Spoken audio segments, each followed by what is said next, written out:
Hello everyone, it's Angloid, and in this video we're going to go through, reforms, links to Israel.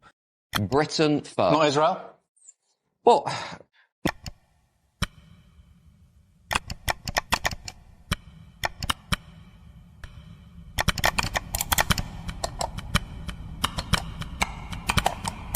I want to add my voice to all those who stand with Israel. Do you think that immigration represents a major threat to Britain from a demographic perspective? No. Michael, how are you, guy? Lawrence, I found something really interesting. Yeah, let's do it. So there is quite a few links. I've been doing research on it for the last couple of days, and obviously it's related to current affairs and recent events, because Richard Tice is currently under investigation by something to do with MP, being an MP, because he didn't declare his trip to Israel. So I started looking at this and I was like, hold on. So he went to Israel, okay, but why did he need to declare it? Because he didn't pay for it. Reformed Friends of Israel did. So we're gonna start from here. But first of all, there is something called Track Israel Lobby, is a website, and you can see how much Reform MPs have took, or Reform politicians and figures have took from the Israel lobby, because obviously they need to declare the money they receive. So Nigel Farage is on around £70,000 within the last year since becoming an MP, from 2025 to now 2026. He's received £67,000, and then we've got Suella Braverman, who's no longer an MP, but she's received £30,000. Richard Tice has received £6,000, and yeah, that was just in the year 2025. Lee Anderson has received £3,000. But yeah, so here is Richard Tice kissing the wall in Israel. I think Richard Tice has been to Israel a couple times, and the most recent one was sometime last year, where he went on a 4-day trip to Israel. He met with the Israeli President Isaac Herzog, and Foreign Minister Gideon Saar. It costed £6,200 for a 4-day trip. That's pretty expensive, and it was paid all by Reform Friends of Israel. But who are Reform Friends of Israel? So the leader, or ex-leader, of Reform Friends of Israel is Jason Perlman, and he is the one. He was the leader at the time of Richard Tice going to Israel, and he claims that there's not been a single war crime in Gaza. He's extremely pro-Israel, and the account, Reform Friends of Israel, is based in Israel, which is very interesting. And I looked into it a bit more. It's strange because Jason Perlman was the leader from, I guess, 2025 when it was founded. And recently, as of recently, he's moved back to Israel to work within the Israeli government. So it's no longer Jason Perlman. They have a new leader now. And no one really knows who that is. It's not official. So yes, this is her Twitter.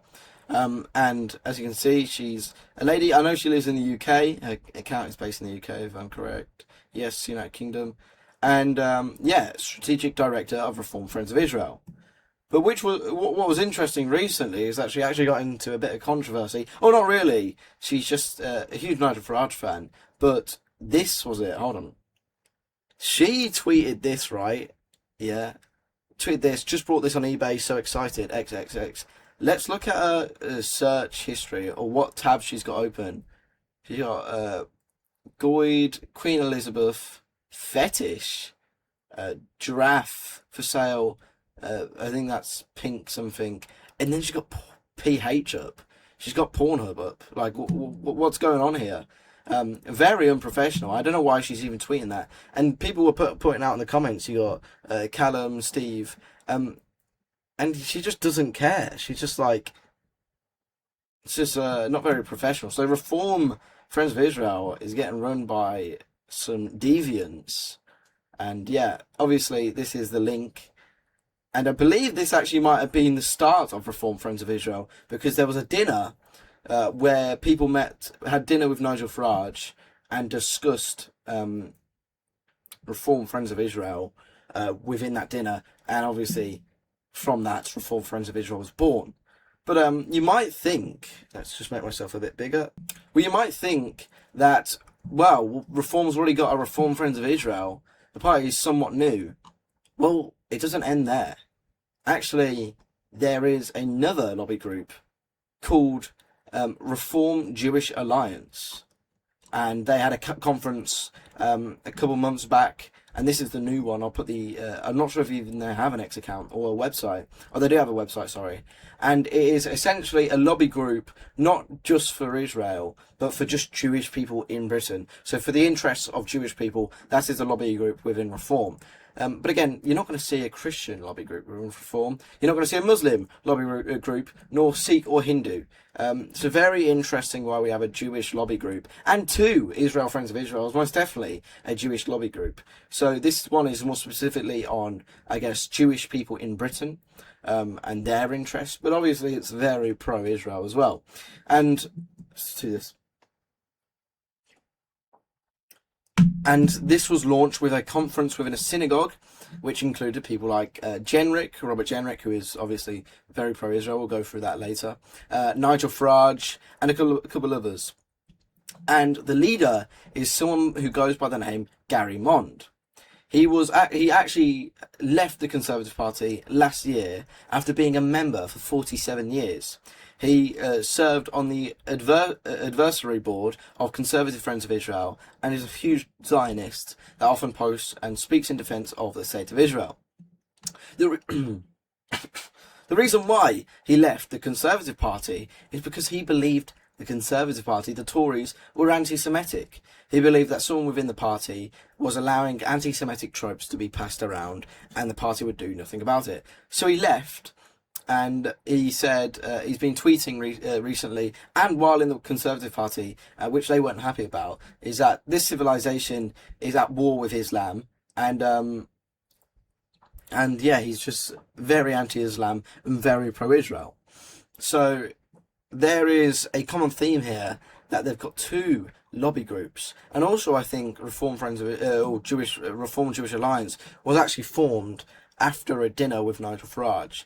And Nigel Farage claimed that it was his idea at the conference of the launch of Reform Friends of Israel within the synagogue. So Nigel Farage is claiming that the lobby group for Jewish people in Britain was actually his idea, which shows that he is obviously very pro Judaism, Jewish community, and obviously putting the interests of Jewish people first. We don't really have a white lobby group, a native lobby group within Britain. And Jewish people aren't necessarily just a religion, they're an ethnicity. They are a sort of racial group. So I don't know why we are actually having lobby groups within a so-called nationalistic patriotic party that is putting the interests of Jewish people first rather than native British people first. And you might say, well, they're British Jews. Well, actually, if you watch my latest video with Melanie Phillips, who is a staunch Zionist and I believe a supporter of Reform UK, she actually said that no, they're not British Jews. They are just Jews living in Britain. And again, I don't necessarily disagree. So you should check out my latest video. I mean, guys, it's extremely hot. So yesterday's video was like me trying not to pass out midstream. I think it's got up to 36 degrees, which is crazy for Britain. And then we get on to Nigel Farage. And we're going to watch this quick clip quickly. That's strange. Have a look through my political career at the donations I've had from members of the Jewish community.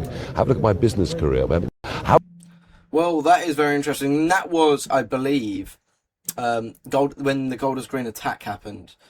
So Nigel Farage is obviously flexing that he's had donations from Jewish people and within his business career as well before he got really into politics. He must have done a lot of deals with Jewish people. I'm not sure that's a flexing thing, that you're taking money from a community that is not the British community. I think that's actually quite worrying because we need to ask, why are they sending you money, Nigel? Why are you allowing Jewish people and Israelis, which are a foreign group, to actually fund you and give you money to put their interests first, knowing that you are most likely going to win the next general election?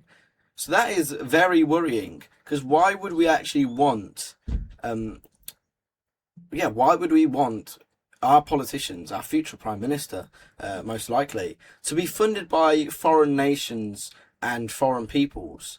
And why would we want them to have their interests first over ours? No, I don't want Jewish people's interests first. I want British people's interests first. And that should be the only question for a so-called nationalistic, patriotic political party and leader.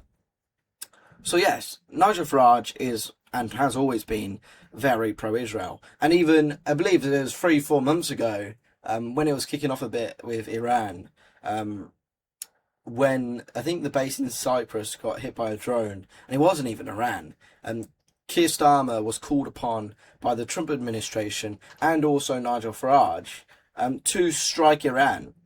And obviously, Nigel Farage is very pro-interventionist, and I guess striking Iran would come in the interests of Israel's geopolitical plan in itself.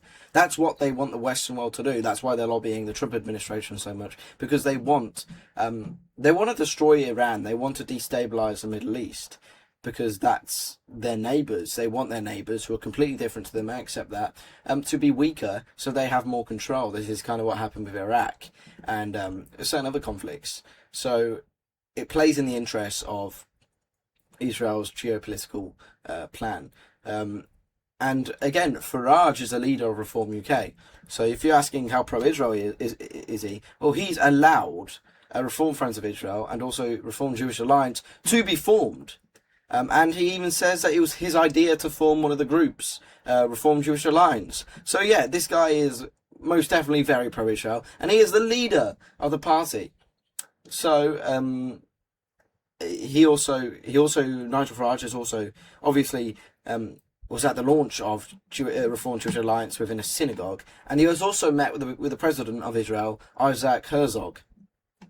And then we're going to get on to Robert Jenrick, which is a very obvious one, and he is obviously married to an Israeli, and his kids are being brought up Jewish Israeli.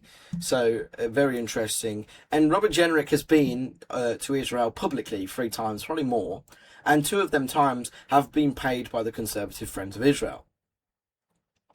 So yeah, very, very pro-Israel. And it's undoubtedly the reason why Reform and also the centre-right establishment, in which Reform to a certain degree control and have a degree of power over, and vice versa, I think the right-wing establishment media also have a degree of power over Reform. That's why there's been an orchestrated attack on Restore Britain, because Restore Britain's policy is actually non-interventionism. Is actually, let's put the British people first. We shouldn't go to war with Iran. We shouldn't go to war in the Middle East at the behest of the State of Israel. And we have people within Restore, like Charlie Downs, who have said it's unchristian to support the State of Israel, and are very critical of the State of Israel itself. So that's why they see Restore Britain as a threat. Not necessarily because they disagree with maybe immigration. They probably do to a certain extent. But the main one is probably non-interventionism, that Restore aren't willing and are against Britain sending its troops and its military to the Middle East on behalf of Israel. And I'm sure I would have played a clip at the start of the video of this. I want a national unifying politics which puts Britain first, not Pakistan, not Gaza, not any other foreign policy thing. Britain first. Not Israel? Well, not Israel? The media's just been talking about Israel and the IDF for the last 4 or 5 days. That's what they talk about. You wouldn't think that high streets in this country are on the way down, or public services aren't doing well, or people are struggling with their bills. I hear so much about Israel. Is that a fair point? well, my personal view is Israel is a very close ally. Well, until recently, it was a very close ally of the United Kingdom. We should look after our allies. Unfortunately, no, we shouldn't. Unfortunately, we should look after Britain. So it's Britain first and a unified political strategy and message until it gets to the State of Israel. Oh, we're going to put Britain first after Israel. So that's just crazy. You could have said any other country there. You could have said France. He was like, yeah, no, we're not going to put the interests of France first. Israel. I believe Israel is an ally. Yeah, I'm sure you do, mate. I'm sure you do. And this is just a hypocrisy. Look, just listen to this. It's just crazy. I want a national unifying politics which puts Britain first, not Pakistan, not Gaza. Not Pakistan, not Gaza. not any other foreign policy. Not any other foreign policy thing. Britain first. Not Israel? Well, Yeah, well, no, actually, fuck Israel. I don't want to put Israel first at all. I think they should be put last, behind Britain, actually. We shouldn't put any political foreign policy above ours, or even on the table at all. No, we want to put Britain first. And people like Matt Goodwin and the political party he is in are just the same as the Conservative and Labour Party, are same as the new Labour Party that sent us to war in Iraq on the behalf of Israel, and it's the same Conservative Party that consistently sends money to Israel. And that's why you have people like Robert Jenrick and Matt Goodwin. Robert Jenrick used to be in the Conservative Party and was a huge figure within Conservative Friends of Israel, and look, it's the same old. And when you say reform is Tory 2.0, well, it is. And if it's Tory 2.0, well, they're going to carry their extremely pro-Israel stance over to reform, because they are the same. And it's just crazy here. And if you can hear in the clip, he says... Been talking about Israel and the IDF for the last 4 or 5 days. That's what they talk about. You wouldn't think that high streets in this country are on the... Well, my personal view is Israel is a very close ally. Well, until recently, it was a very close ally of... The reason why, he says until recently, is because Keir Starmer didn't strike Iran. And he's not happy with the amount of money we're sending to Israel. He says that Israel shouldn't actually like us anymore, and that we're not really close allies because we haven't been giving them enough money. We haven't been sacrificing the lives of our soldiers enough for the state of Israel. And that's why he's saying, oh, we're not really allied anymore because we've been mean to them. The United Kingdom. We need to go to the human rights, watchdog and maybe protect for, IDF lance corporals because they're being discriminated against by the UK, media. It's silly. You had it right. You had it right 5-10 years ago. Look after this country. It's not silly to say Israel has a right to self-determination and to protect its own people. Every country does. That Britain's, particularly British Jews, also feel profoundly unsafe about the direction of travel. British people feel unsafe. Sorry. British people being murdered in the streets. We're the ones getting demographically replaced. We are the indigenous population. Again, always talking about the state of Israel and their right to defend themselves. But he won't talk about, actually, rather than Jewish people being unsafe, yes, us, white British people, the native people. Well, anyway, guys, we're going to end the video there. Let me just make myself bigger. Yes, so I have recently been demonetized off YouTube. And I've also been demonetized off X and have been banned on multiple different apps and social media sites. So if you did want to support my work, I have recently launched a Patreon where you can support me. You can get a membership. It's like £5 a month. There are a couple of options. And it's not just to support me. It's actually, there's got some exclusive perks. So that's like content suggestions. That's exclusive content. That is ad-free content. And certain tiers is like a group chat and just, I guess, contact and stuff. So yeah, check it out. I'll link it in the description and in the comments. So yeah, thank you very much for watching, and I hope you've enjoyed the video.